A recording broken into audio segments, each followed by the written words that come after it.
मुख्यमंत्री योगी आदित्यनाथ आगरा में 26 मार्च को 2 कार्यक्रमों में शामिल हुए। पहला कार्यक्रम राजामंडी स्थित दरियानाथ मंदिर पर बाबा सिद्धनाथ की स्मृति में हुआ। इसे शंखढाल नाम दिया गया, जहां पर सीएम योगी नाथ संप्रदाय के राष्ट्रीय अध्यक्ष गोरक्ष पीठाधीश्वर के रूप में शामिल हुए। यहां पर सबसे पहले सीएम योगी 500 वर्ष प्राचीन बाबा भैरवनाथ के दर्शन पूजन कार्यक्रम के दौरान विभिन्न धार्मिक अनुष्ठान हुए। इसके लिए परिसर में केसरिया और सफेद रंग से पंडाल तैयार किया गया। मंदिर की दीवारों को केसरिया रंग में रंगा गया। दूसरा कार्यक्रम सरकार के 8 साल पूरे होने पर जीआईसी मैदान पर लगाई गई प्रदर्शनी है। इसे देखने के साथ मुख्यमंत्री योगी यहीं पर 635 करोड़ रुपए की विकास योजनाओं का लोकार्पण और शिलान्यास किया और उन्होंने जनसभा को संबोधित भी किया। 45 दिनों में 66 करोड़ से अधिक श्रद्धालु जन, संत जन प्रयागराज की धरती पर आए। इतना बड़ा समागम संतों का और श्रद्धालुओं का दुनिया के अंदर इससे पहले कभी नहीं हुआ, कहीं नहीं हुआ। ये ताकत केवल सनातन धर्म में ही है। उसी सनातन धर्म को पुष्ट करने के लिए, मजबूत करने के लिए भारत की शैव परंपरा के एक प्रमुख पंथ के रूप में नाथ पंथ की अपना महत्वपूर्ण स्थान है। संप्रदाय से जुड़े हुए योगेश्वर अलग अलग उपपंथों के माध्यम से बृहत्तर भारत में आज भी सनातन धर्म के मूल्यों और आदर्शों के लिए अपने आप को समर्पित करके कार्य कर रहे हैं। रखना होगा, हमारा पंथ हो, संप्रदाय हो, कोई भी मत हो, कोई भी उपासना विधि हो, वो तभी सुरक्षित है जब सनातन धर्म सुरक्षित है। जो कुछ भी हो, सनातन धर्म के लिए समर्पण का भाव, और सनातन धर्म तभी सुरक्षित है जब देश सुरक्षित है। देश की सुरक्षा के लिए अपना सब कुछ समर्पित करना, अपने देश के लिए अपना सर्वस्व निछावर करना। और आज इसलिए भी मैं बोल रहा हूं क्योंकि योगी सिद्धनाथ जी उस परंपरा के योगी थे।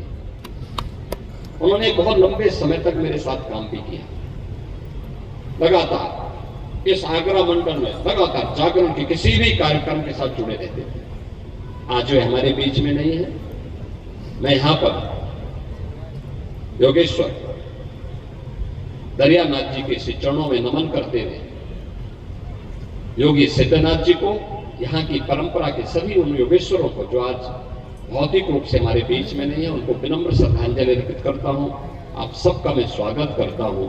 शंखढाल के माध्यम से हम लोग उन्हें अपनी श्रद्धांजलि दे रहे हैं।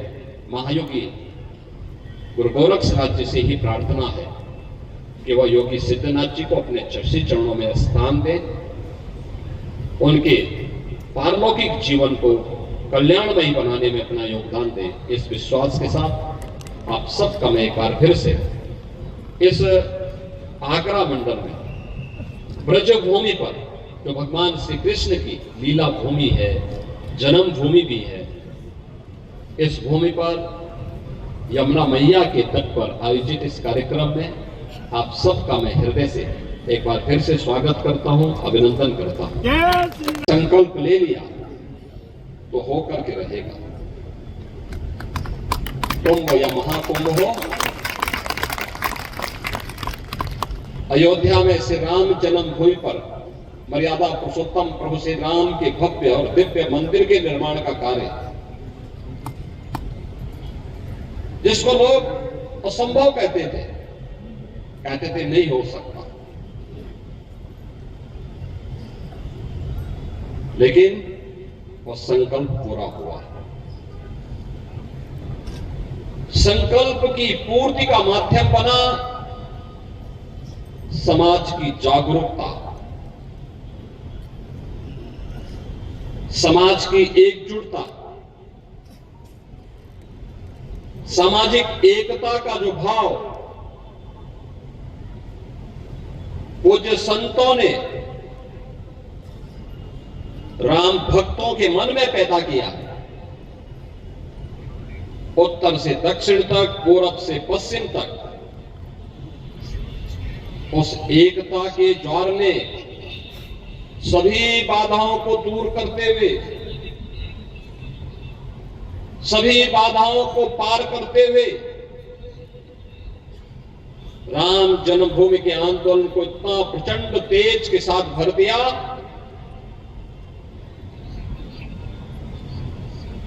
कि अंततः हर भारतवासी ये कहने के लिए मजबूर हुआ कि नहीं, अन्याय हुआ है और इस अन्याय का परिमार्जन होना चाहिए। और माननीय उच्चतम न्यायालय ने अंततः निर्णय देकर के अयोध्या में से राम मंदिर के निर्माण का मार्ग प्रशस्त किया और प्रधानमंत्री मोदी जी के करकमलों से आज रामलला भी अयोध्या धाम में विराजमान हो गए। स्थानीय लोगों का सहयोग लेते थे। धीरे धीरे करके ये सभी विरासत आज लुप्त होती जा रही है। इनके संरक्षण की दिशा में कार्य किए जाने की आवश्यकता है।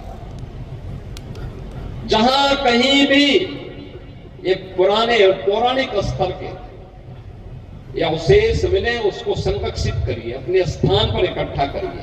हम लोग प्रयास कर रहे हैं कुछ महत्वपूर्ण स्थानों पर सनातन धर्म से जुड़े हुए या फिर नाथ संप्रदाय से जुड़े हुए कुछ म्यूजियम बने जहां पे पौराणिक चीजों को एकत्र करके रखा जा सके, नई पीढ़ी को, नए योगेश्वरों को बताया जा सके किसका क्या महत्व है।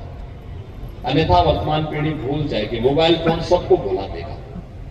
मोबाइल फोन का इस्तेमाल कम करिए, कम करिए। साधना में ज्यादा ध्यान दीजिए। ये जरूरी नहीं कि जो कुछ मोबाइल फोन में आपको जानकारी मिल रही वही सच है। सच हुआ है जो आप अपनी साधना से अर्जित करेंगे। जो लोक कल्याण का माध्यम आपको बना सके, जिसमें जनता जनार्दन का पार श्रद्धा और सम्मान आपको प्राप्त हो, वही सच है। सच हुआ नहीं जो आप मोबाइल फोन के माध्यम से देखते हैं या करते हैं। साथियों के मन में भी एक उत्साह का भाव जागृत हुआ। जिन्हें कहीं पे तलवार के बल पर, कहीं ताकत के बल पर दबाया गया है, उनके मन में भी भाव पैदा हुआ है कि अपने मूल्यों और अपने आदर्शों के लिए एकजुट होकर के लड़ी जाने वाली कोई भी सतत लड़ाई अंततः विजय श्री का वर्ण जरूर करवाती है। अयोध्या में 500 वर्षों के बाद संभव हुआ है तो दुनिया के अंदर अन्य जगह भी हो सकता है। आप दोनों कार्यक्रमों के साथ जोड़ सकते हैं, देख सकते हैं। अयोध्या में राम मंदिर का बनना, प्रयागराज में महाकुंभ का आयोजन, दोनों संतों के संकल्पों की परिणति है।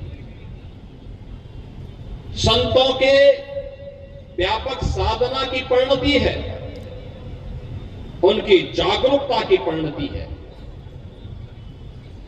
क्योंकि पहले ये माना जाता था कि महाकुंभ के आयोजन में ये संतों का ही केवल कार्यक्रम है।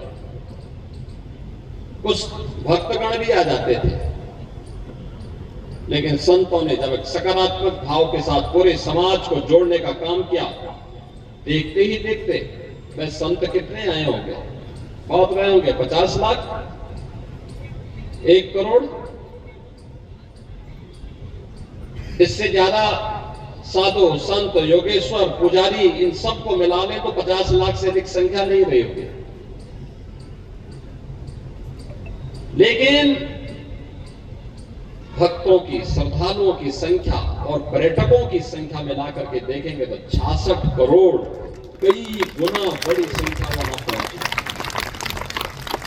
ये व्यापक जन जागरण है। सनातन का गौरव दुनिया के अंदर बढ़ा है, दुनिया अभिभूत है। और जो कार्य आज के समय में आप सभी पूज्य संतों के द्वारा, योगेश्वरों के द्वारा देश के अलग अलग क्षेत्रों में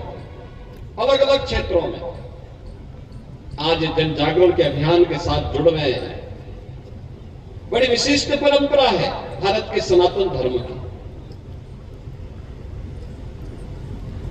जन जागरण का अनेक कार्यक्रम उनके माध्यम से बहुत बिना किसी प्रचार के संचालित होता है और इसको इसी रूप में आगे बढ़ाना भी चाहिए। बिना किसी प्रोपोगंडा का होता है, बिना किसी प्रचार के कार्यक्रम होते हैं। कई कीर्तन यात्राएं निकलती हैं, कहीं पर भंडारा के माध्यम से, प्रवचन के माध्यम से कार्यक्रम आगे बढ़ते हैं।